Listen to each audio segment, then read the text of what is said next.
ఊరేగింపు చేసుకున్న ఫొటోస్ కూడా మా దగ్గర ఉన్నాయి. ఆ తర్వాత ఏమైందంటే ఒకరోజు ఒక పబ్లిక్ మీటింగ్లో వాడికి గిట్టని ఒక ఎస్ఐ ఉన్నాడు, ఆ స్థానిక పోలీస్ స్టేషన్ ఎస్ఐని, నువ్వు ఇష్టం ఉన్నట్టు తిట్టు మురళి, వాడికి ఎక్కువ చేస్తాడు కొంచెం అని చెప్పి మా హస్బెండ్కి చెప్పాడంట.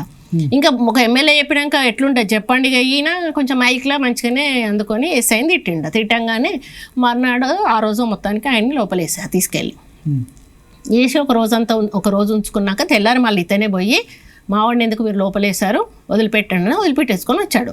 అప్పుడు మనకి ఏమనిపిస్తుంది, నిజమే వాళ్ళు లోపలేస్తే ఈయన పట్టుకొచ్చాడా అనుకుంటాడు. ఇదే మా హస్బెండ్కు నన్ను ఎందుకు పట్టుకుపోయారు వీళ్ళు తెలుసుకోమందామని చెప్పి డిఎస్పీ గారి దగ్గరికి వెళ్ళారంట. అదేంటంటే అతను కాపు బీసీ, ఆయన కొంచెం క్యాస్ట్ ఫీలింగ్ తోటి మురళి నువ్వేమనుకోని అంటే నేను ఒక విషయం ఈయన పోయి డైరెక్ట్ అడిగాడట, అసలు నన్ను మీరు ఎందుకు అరెస్ట్ చేయాల్సి వచ్చింది సార్, నేనేం తప్పు చేశాను అంటే, నువ్వు కూర్చో మురళి నీకు అసలు విషయం చెప్తాను, ఇరబెల్ దయాకరవే అరెస్ట్ చేయమన్నాడు, నేను ఒక రోజు ఉంచి మళ్ళీ నేను వచ్చినాక వదిలిపెట్టామని చెప్పాడు, అందుకని నిన్న ఒక రోజు ఉంచి ఆయన వచ్చినాక వదిలిపెట్టాము, ఇది పరిస్థితి అంతే, మా యొక్క ప్రమేయం ఏం లేదని. అప్పుడు ఈయన ఆలోచించాడు, ఓహో ఈయన పక్కన ఉంటే ఇట్లనే అనగదొక్కే ప్రయత్నం చేస్తాడు. ఎందుకు అరెస్ట్ చేయించాడు అప్పుడు? అదే ఈయన పబ్లిక్ లో ఫేమ్ అవుతున్నాడని, ఒక వైస్ ప్రెసిడెంట్ అయిండు, మళ్ళీ వీడు కొంచెం ఎదిగితే మళ్ళీ నెక్స్ట్ టైంకి కూడా చెప్తాను దీని తర్వాత, ఇక ఫేమ్ అయిపోతున్నాడు, పబ్లిక్ గ్యాదరింగ్ ఎక్కువైపోతుంది అనేటువంటి ఒక కసితోటి చేసినాక ఈయన వెంటనే అందులోంచి కాంగ్రెస్ పార్టీలోకి వచ్చేసాడు. కాంగ్రెస్ పార్టీలోకి వచ్చినాక నెక్స్ట్ మండల ఎలక్షన్స్ జరుగుతాయి కదా, అప్పుడు డ్రా తీశారు, ఈయనను కడియం శ్రీహరి ఇద్దరు ఉండే, అప్పుడు ఈయనకు మంత్రి పదవి లేదు, కడియం శ్రీహరికే ఉండేది కదా మంత్రి. డ్రా తీస్తే ఏమొచ్చిందంటే జనరల్ వచ్చింది బీసీ. అప్పుడు మా హస్బెండ్కు అవకాశం ఉంది కదా, తను ప్రచారానికి గ్రామాల్లోకి వెళ్ళారు. మళ్ళీ నైట్ ఏం చేశారంటే డ్రా తీసి మళ్ళీ రిజర్వేషన్ మార్చినప్పుడు బీసీ లేడీ వచ్చింది. మా హస్బెండ్ ఇంటికి వచ్చే వరకు నేను ఇట్లా వచ్చిందట అనగానే తను కొంచెం షాక్లోకి వెళ్ళారు. మళ్ళీ తెల్లారే వరకు కొంచెం సెట్ అయిపోయి అప్పుడు ఏమనుకున్నారంటే, నన్ను రాజకీయాల్లో ఎదగనీయకుండా చేస్తున్నారు కాబట్టి నా భార్యనైనా నేను గెలిపించుకుంటా అని ఆ విధంగా నన్ను బయటికి తీసుకురావడం జరిగింది. అంటే ఎక్కడ కూడా మమ్మల్ని అనగదొక్కే ప్రయత్నం చేసినా అది మాకు ప్లస్ అవ్వకుండా పోయింది, మమ్మల్ని ప్రజల్లోకి తీసుకుపోయింది. అది ఆయనకు అర్థం కాలేదు. ఆ విధంగా నేను ఎంపీపీ అవ్వడం జరిగింది. నేను కాంగ్రెస్ పార్టీలో ఉన్నా, నేను తెలుగుదేశంలో అసలు లేదు, డైరెక్ట్ నేను రావడమే కాంగ్రెస్ పార్టీలోకి వచ్చాను. అది అన్నట్టు ఆయన రాజకీయ జీవితంలో ఎక్కడ కూడా ఎవరిని ఎదగనియడం. ఇప్పుడు జెడ్పీటీసీలు ఆయన నియోజకవర్గంలో కదా, ఒక ఎర్రబెల్లి దయాకర్ రావు కాదు, అందరూ అదే విధంగా చేస్తారు కదా పొలిటీషియన్. ఇంకెక్కువ ఇప్పుడు ఒక ఎమ్మెల్యే ఉంటే అవతల ఎమ్మెల్యే క్యాండిడేట్ తయారవుతున్నాడు, పబ్లిక్ లో పాపులారిటీ ఉంటే అన్ని చోట్ల జరుగుతుంది కదా. సెకండ్ క్యాడర్ ఒకటన్నా సెకండ్ గ్రేడ్ క్యాడర్ ని మనం ఉంచుకోవాలి. నువ్వు మండల స్థాయి నాయకుడు ఉంచుకోకపోతే మండలంలో ఆర్గనైజేషన్ ఎక్కడి నుంచి నడవదు కదా. మండల స్థాయి నాయకుడు నువ్వు బతికుండగా నీ ఎమ్మెల్యే సీట్ అయితే అడగాడు కదా. ఒకవేళ పార్టీ రిజెక్ట్ చేస్తే నువ్వు పోతావు, నేను పోయి కొట్లాడితే పార్టీ నాకు ఇస్తుందా? నువ్వు కరెక్ట్ ఉంటే నీకే ఇస్తుంది.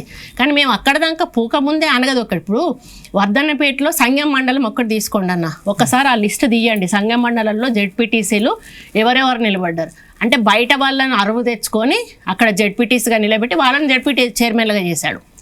ఆ చరిత్ర అన్నట్టు ఆయన. అంటే అక్కడ లోకల్ని జెడ్పీటీసీ చేసి చైర్మన్ చేయొచ్చు కదా, చేయలే. మళ్ళీ ఆయనకు జెడ్పీ చైర్మన్ కావాలి, ఎందుకంటే నిధులు తెచ్చుకోవాలి. కాబట్టి బయట వాళ్ళని తీసుకొచ్చి తన మండలంలో నిలబెట్టుకొని వాళ్ళని జెడ్పీ చైర్మన్ చేసుకున్నారు. 2 సార్లు కూడా బయట వాళ్ళని చేసుకున్నారు. అంటే దాన్ని బట్టి అర్థమవుతుంది ఆయన పక్క నేతను ఏ విధంగా ఎదగనీయకుండా మరి కంట్రోల్ చేస్తాడు అనేది. ఓకే, నక్సల్స్తో ఎటువంటి సంబంధాలు ఉండే మీకు? ఆర్కే గారు ఉన్నప్పుడు మాకు మంచి రిలేషన్ ఉండేది. వాళ్ళు అప్పుడు ఉన్నప్పుడు కూడా చాలా నీతిగా నిజాయితీగా వాళ్ళ ఆర్గనైజేషన్ ఉండేది. వాళ్ళ నుంచి ఒక మాట వస్తే చాలు, ఒక మనిషి వచ్చి మాట చెప్తే చాలు, పలానా దగ్గర అన్యాయం జరుగుతుందంటే మీలాంటి వ్యక్తి ఎవరైనా అన్యాయం చేస్తున్నారు మీ దగ్గరకు వచ్చి ఆర్కే పంపించాడు, నిన్ను ఏం చేయొద్దు అన్నాడు అంటే కదా మీరు సైలెంట్. ఇంకా అప్పుడు ఈ ఫోన్ల వ్యవస్థ అదంతా ఉండేది కాదు, దూతలు వచ్చేవాళ్ళు అంతే, లేకపోతే లెటర్స్ వచ్చేవి, లేకపోతే ప్రకటనలు వచ్చాయి, పేపర్ ప్రకటన, వాటితోటే సెట్ అయిపోయేవాళ్ళు. అది సెట్ కాని వాళ్ళని ఇప్పుడు ఒక్కటన్నా నేను చెప్తా, తెలుగుదేశం పార్టీ అధికారంలో ఉన్నప్పుడు 9 సంవత్సరాలు తెలుగుదేశం నాయకులు ఎవరన్నా గ్రామాల్లో పడుకున్నారా? పడుకుంటే తెల్లారి వరకు వాడు చచ్చిపోయేటోడు. ఎందుకు అంటే వాళ్ళు ల్యాండ్ గ్రాబింగ్ చేయడము, వాళ్ళు అన్యాయాలు చేయడం, అక్రమాలు చేయడం చేస్తూ ఉంటుంది. ఈరోజు టీఆర్ఎస్ పార్టీ సామాన్య కార్యకర్త నుంచి మొదలు పెడితే మంత్రి స్థాయి వరకు సామాన్యులను దాచుకుంటున్నారు. ఎవరు అడుగుతున్నారు అన్న ప్రజలు అడగలేరు. పత్రికలు కూడా ఒక విధంగా ఈరోజు టీఆర్ఎస్ పార్టీని బయట పెట్టాలంటే భయపడుతున్నాయి. అటువంటి వాళ్ళకి ఇప్పుడు వాళ్ళు అడిగే ప్రశ్నించే వాళ్ళు ఎక్కడ ఉన్నారు? మావోయిస్టులతో మీకు సంబంధాలు అప్పుడు నిషేధిత ఉన్నప్పుడు మావోయిస్టులతో సంబంధాలు ఉన్నప్పుడు ఎవరు అప్పుడు పోలీసులు పోటా పెట్టారు కదన్న, పోటా కేసు పెట్టారు. బట్ అప్పటి వరకు అంతకంటే ముందు అన్న 2003లో పోటా పెట్టారు, అంతకంటే ముందు అది వెళ్ళే వాళ్ళం, మేము వెళ్ళే వాళ్ళం, వాళ్ళు పిలిచేవాళ్ళు, బాగా రిసీవ్ చేసుకునే వాళ్ళ. నేను ఒక్కసారో రెండు సార్లు వెళ్ళాను అన్న, ఒక ఆర్కేని కలిసాను. అట్లా కూర్చునేవాడు. నాకైతే నన్ను ఒకసారి పిలిచినప్పుడు మా ఆయన గురించి ఇట్లా మురళిని ఇట్లా చేయమని అట్లా చేయమని ఇట్లాంటివి ఉంటాయి అని చెప్పి నాకు చెప్పారు. సరే అని చెప్పి నేను వచ్చాను. ఎమ్మెల్యేగా ఉన్నప్పుడే కలిసాను. మా హస్బెండ్ మాత్రం వెళ్తా ఉండేవాడు. ఇక ఎక్కడని నాకు చెప్పకుండా బయటకు వెళ్తా అని చెప్పి వెళ్ళి రిసీవ్ చేసుకున్నారా నక్సల్స్? మంచిగా చూసుకునేవారు అన్న, మంచిగా చూసుకునేవారు. ఆ రోజు మా కార్ మీద కూడా అనుకోకుండా నేను పోయిన రోజు అక్కడ ఉన్న గ్రామస్తులు దాడి చేశారు. అసలు నాకు అర్థం కాలేదు ఏం జరుగుతుందా అనేది.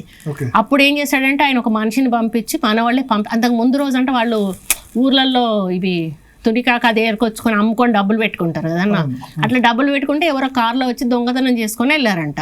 మళ్ళీ కారు వచ్చే వరకు అట్లాంటి వాళ్ళే వచ్చారనుకొని మా కారు మీద దాడి చేశారు. ఇంకా నేను ఎక్కలేదు, ఈయన దగ్గర నుంచి పోతుంటే మళ్ళీ వాళ్ళ మనుషులను పంపించి వాళ్ళని పంపించరండి అంటే వాళ్ళ దగ్గరికి వచ్చి జనాలకి మనోళ్ళు అని చెప్పగానే వాళ్ళు ఎటోళ్ళు అటు వెళ్ళిపోయినారు. మళ్ళీ నేను కారు ఎక్కి ఇంటికి వచ్చేసాను. కానీ మీరు మావోయిస్టులతో సాన్నిహిత్యాన్ని దుర్వినియోగం చేసి ఎర్రబెల్లి దయాకర్ రావుని చంపేందుకు కుట్ర చేశారు. ఎక్కడ జరిగింది? తన ఆయన మీద అటాక్ పలానా చోట పలానా దగ్గర లేదన్న. కుట్రవాణితే దానికి ఉంటది కదా, రెక్కి చేశారా లేకపోతే మా దగ్గర కేసు పెట్టింది అదే కదా. వాళ్ళు పెడతారు, అధికారంలో ఉన్నప్పుడు పెడతారన్న. అధికారంలో ఇప్పుడు మేము ఆర్కే చచ్చిపోయిందని నిషేధ మీ చేతికి మట్టి అంటకుండా పని కానిచ్చేందుకు ప్రయత్నం ఎట్లా చేస్తామన్నా? ఇప్పుడు ఎట్లా చేస్తాం? మేమైతే పోతే వాళ్ళకి ఎట్లాగూ తెలుస్తుంది, ఇన్వెస్టిగేషన్లోనైనా తెలుస్తుంది. ఇప్పుడు వాళ్ళ వ్యవస్థ చేతిలో ఉంది ఉన్నప్పుడు మమ్మల్ని మేము బయటేసుకో దాచిపెట్టుకుంటే దాగేది కాదు కదన్నా. ఏదైనా ఉంటే కొండమురళి చెప్పి చేస్తాడన్నా, దొంగతనంగా చేయాల్సిన అవసరం లేదు, మాకు అవసరం లేదు. వాడు పాపాన వాడు పోతాడు, వదిలేసాము, దేవుడు చూసుకుంటాడు అంతే. ఇంకా ఇప్పుడు రాజశేఖర్ రెడ్డి చాలా ప్రొటెక్ట్ చేశారు మిమ్మల్ని ఒక విధంగా 99 నుంచి కూడా. ఎట్లా రాజశేఖర్ రెడ్డితో మీ సంబంధాలు ఎట్లా ఉండేవి? అంటే నాకు తెలిసి ఆయన 99 నేను ఎంపీపీ ఉన్నప్పుడు అన్న మన దామోదర్ రెడ్డి అన్న ఉన్నాడు తుంగతుర్తి, ఆయనతోటి ఒక మాట మా డిసిసి ప్రెసిడెంట్కి చెప్పాడు, ఇట్లా మురళిని సురేఖను వచ్చి కలవమనంటే నేను తను వెళ్ళి కలిసాము. కలిసినప్పుడు భుజం మీద చేసి ఇట్లా అని, మురళి మంచి ఫాలోయింగ్ ఉంది, మంచి పేరు ఉంది, నువ్వు మంచి ఆర్గనైజేషన్ చేసుకుని నెక్స్ట్ టైము ఎమ్మెల్యే టికెట్కు నేను హామీ ఇస్తాను అని మాట చెప్పారండి. అప్పటి నుంచి ఇద్దరం కూడా తిరుగుతూ ఉన్నాము. షాయంపేట తిరుగుతున్నాము. ఎలక్షన్స్ టైం వచ్చింది అంటే ఈ 9 years పీరియడ్లో ఈయన మీద కేసులు ఎక్కువైపోయినాయి కదన్న. ఆ తర్వాత వెళ్ళి ఎలక్షన్స్ టైంలో వెళ్ళి టికెట్ నాకు ఇవ్వండి అన్న అంటే ఒక మాట చెప్పాడు, మురళి వద్దు, మళ్ళీ ఇట్లా నేర చరిత్ర ఉన్న వాళ్ళకి టికెట్ ఇచ్చారనేటువంటి బద్నాం వస్తుంది, ఎట్లాగూ సురేఖ ఇందులో ఉంది, ఎంపీపీగా ఉంది కాబట్టి ఆమెకి ఇచ్చేద్దాము అని చెప్పి ఆ విధంగా నన్ను ఎమ్మెల్యే చేయడం జరిగింది. 3 times చేశారు ఆయన ఉన్నప్పుడు. సెకండ్ టైం నేను అడగలేదు మంత్రి, ఎందుకంటే నాకంటే సీనియర్లు చాలా మంది ఉన్నారు. ఆయన ఫస్ట్ టైం అధికారంలోకి వచ్చినప్పుడు అడగడానికి కూడా పద్ధతి కదని నేను మురళి గారు అసలు అడగలేదు. 3rd time మాత్రం ఒక్కసారి ఎర్లీ మార్నింగ్ వెళ్ళి కలిసాం. ఆయనకు మార్నింగ్ కొంచెం ఇంపార్టెంట్ వాళ్ళని కలవడం అలవాటు, సూర్యుడు కల్పించేవాడు పొద్దున్న 4 గంటలకు 5 గంటలకు ఆ టైంలో. ఆ రోజు నేను మా హస్బెండ్ టైం తీసుకున్నాము, వెళ్ళి కలిస్తే ఇట్లా అన్నాడు, అంతే ఏం అనలేదు. అన్న మమ్మల్ని చూడండి అంటే ఇక అర్థం అయ్యి కానట్టుగా చెప్పాడు. ఇక ఆయన మీద వదిలేసి వచ్చాము. అసలు మాకు ఫోన్ కూడా రాలేదు, టీవీలో స్క్రోల్ అవుతుంది కానీ మాకు వాళ్ళ దగ్గర నుంచి అఫీషియల్గా ఫోన్ రాలేదు. ఇక మనకు తెలిసిన వాళ్ళందరూ ఉండి లేదు మీరు బయలుదేరండి, మీరు మధ్యలోకి వచ్చే వరకైనా ఫోన్ వస్తుందంటే నాకు జనగామ భువనగిరి ఆ మధ్యలో వచ్చినప్పుడు ఫోన్ అఫీషియల్గా వచ్చింది, ప్రమాణ స్వీకారం చేశాను. కానీ ఆయన ఉంటే ఒక 5 సంవత్సరాలు ఆయన మంత్రివర్గంలో పనిచేసి ఉంటే నాకు సంతృప్తి ఉండేది. అదొకటి మాత్రం నాకు నిరాశగానే నా జీవితంలో, రాజకీయ జీవితంలో మిగిలిపోయిందని చెప్పారు. బట్ అంటే ఫస్ట్ టర్మ్లో మీకున్నప్పుడు కూడా కాంగ్రెస్ లీడర్స్తో, పొన్నాల లక్ష్మితో, గండ్ర వెంకటరమణారెడ్డితో, వీళ్ళందరితో డిఫరెన్స్ వాళ్ళు ఇప్పుడు కాపు అనే ఫీలింగ్లో లక్ష్మయ్య గారు మమ్మల్ని అపోజ్ చేసేవాళ్ళు అన్న. ఇక రమణారెడ్డి ఏమో ఆయన ఒక ప్రెసిడెంట్గా ఉండి మమ్మల్ని అనగదు. ఇప్పుడు కాంగ్రెస్లో అప్పుడు అట్లా ఉండే అన్న, అయినా కూడా రాజశేఖర రెడ్డి గారు గుంజుకొచ్చారు. ఇప్పుడు గుంజుకొచ్చారు మళ్ళీ సేమ్ అటువంటి లీడర్ మళ్ళీ ఈరోజు రేవంత్ రెడ్డి గారు వచ్చారు. ఇప్పుడు ఆయనకు రాజశేఖర రెడ్డి అంత ఇమేజ్ వస్తుందా రేవంత్ రెడ్డికి? అంటే అప్పట్లో ఆయనకున్నంత ఇప్పట్లో ఈయనకున్నంత సమానమే అని చెప్పొచ్చు అన్న. ఇప్పుడు దాంట్లో ఎక్కడ కూడా తేడా లేదు. ఇప్పుడు ఆయనకున్నంత రాజశేఖర రెడ్డిలో ఉన్న లక్షణాలు ఉన్నాయా రేవంత్ రెడ్డికి? లక్షణాలు అనేవి ఇంకా మేము స్టడీ చేయలేదు కానీ ఉండాలని కోరుకుంటాం. కలుపుకుపోతారు, ఉండాలని కూడా కోరుకుంటాం. ఎందుకంటే ఆ లక్షణాలు ఉంటేనే రేపు పార్టీ రాణించగలుగుతుంది, ప్రభుత్వంలోకి రాగలుగుతాము, మళ్ళీ అధికారంలోకి వస్తే మన ప్రజలకు న్యాయం చేయగలుగుతాం. ఎందుకంటే ఈ టీఆర్ఎస్ పాలనలో తెలంగాణ సోనియమ్మ ఇచ్చింది కేవలం దొరలకు అంకితమైంది. మేము ఏ లక్ష్యంతో అయితే ఇచ్చామో ఆ లక్ష్యం నెరవేరలేదు, ప్రజలకు కూడా అర్థమైంది. కాబట్టి మళ్ళీ కాంగ్రెస్ పార్టీ వస్తేనే తెలంగాణ ఏ ఆలోచనతోటి ఇచ్చిందో అవన్నీ కూడా అమలు అయ్యే అవకాశం ఉంటుందని ఫస్ట్ టర్మ్ లో మీకు వీళ్ళ నుంచి ఇబ్బంది పెట్టిన రాజశేఖర రెడ్డి అభయం ఇచ్చారా? జిల్లాలో మీకు చాలా ఆయన అంటే మేము ఎప్పుడు వెళ్ళకపోయేదన్న ఆయన దగ్గరికి. మాకు ప్రాబ్లం వచ్చినా మేము సైలెంట్ గానే ఉండేవాళ్ళం.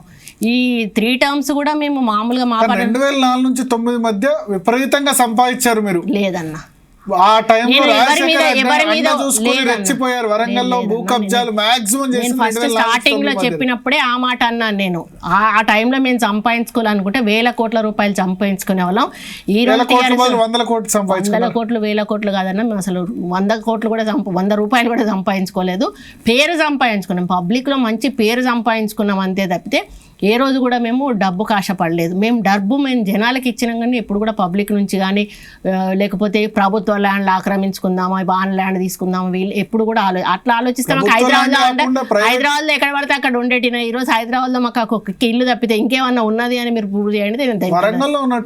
వరంగల్లో మాకు ఉన్న ల్యాండ్సే కదన్నా, కొత్తగా ఏం లేవు కదా. మంచినీరులో ఉన్న ల్యాండ్సే ఉన్నాయి. అక్కడనే మేము నయంకి మాకు సంబంధమే లేదు అసలు. వాడు ఎవడో కూడా ఎన్కౌంటర్ అయిందాక కూడా మాకు తెలియదన్న వాస్తవం. నయం ల్యాండ్స్ బినామీ పేరు మీద అస్సలు లేవు. 100% కాదు, 1000% చెప్తా నేను. మాకు నయంకు ఎటువంటి సమస్యలో నయం పేరు కూడా మేము ఎప్పుడేం లేదు. ఎన్కౌంటర్ ఆ టైంలో అందులో వచ్చింది తప్పితే మాకు అసలు ఎటువంటి కనెక్షన్ లేదు. కానీ మంత్రి పదవి 3 నెలల ముచ్చట కాదు, 3 నెలల ముచ్చట అయిపోయింది కొండా సురేఖకు. అంటే అది ఒకటి చెప్పాలన్నా, అసెంబ్లీ అయిపోయిన తెల్లారే కదా ఆయన చనిపోయింది. అసెంబ్లీ అయినాక ఆ రోజు అన్ని జిల్లాల నాయకులతో మీటింగ్ పెట్టారు. పెట్టి ఎస్పీని, కలెక్టర్ని ప్లస్ ఎమ్మెల్యేలను, మంత్రులను అట్లా వరంగల్ జిల్లాది కూడా పెట్టినాక మేము బయటికి వెళ్ళిపోతుంటే మురళీ మీరు ఉండండి అని చెప్పి నా మమ్మల్ని ఉంచారు. వీళ్ళందరిని వెళ్ళగొట్టారు. వెళ్ళగొట్టినాక ఒక మాట అన్నాడు మురళీ, ఇన్ని రోజులు నేను గుర్తించలేదు, నీకు ఎటువంటి అవకాశం ఇవ్వలేదు. ఈరోజు చెప్తున్నా నేను, ఇప్పటి నుంచి వరంగల్లో కొండ మురళి ఏది చెప్తే అదే రాజశేఖర రెడ్డి చేస్తాడు. నువ్వు పార్టీకి ఉపయోగపడతావు, నాకు ఉపయోగపడతావు, నీలాంటోడు ఉండాలి అని చెప్పిండు. అంటే ఇక వేరే వాళ్ళ పేర్లు కూడా తీయను, వాళ్ళని పెట్టి నేను తప్పు చేశాను అనేటువంటి మాట కూడా ఆయన చెప్పాడు. రెడ్డి నాయకుడును ఈయన ఇద్దరిని మంత్రులు చేశారు కదా, వాళ్ళు నాకు ఉపయోగపడతారు అనుకున్నా. కానీ నీలాంటి నాయకుడు, యువ నాయకుడు నాకు కావాలి. ఈ రోజు నుంచి కొండమురళి ఏది చెప్తా అది అన్నాడు. మంత్రి పదవి ఇచ్చారు కదా పొన్నాల లక్ష్మికి సెకండ్ టైం కూడా. అది తర్వాత కదన్న, మంత్రి పదవి అయిపోయినాక మాకు 2 months ఉన్నాం, 3 months ఉన్నాం కదా.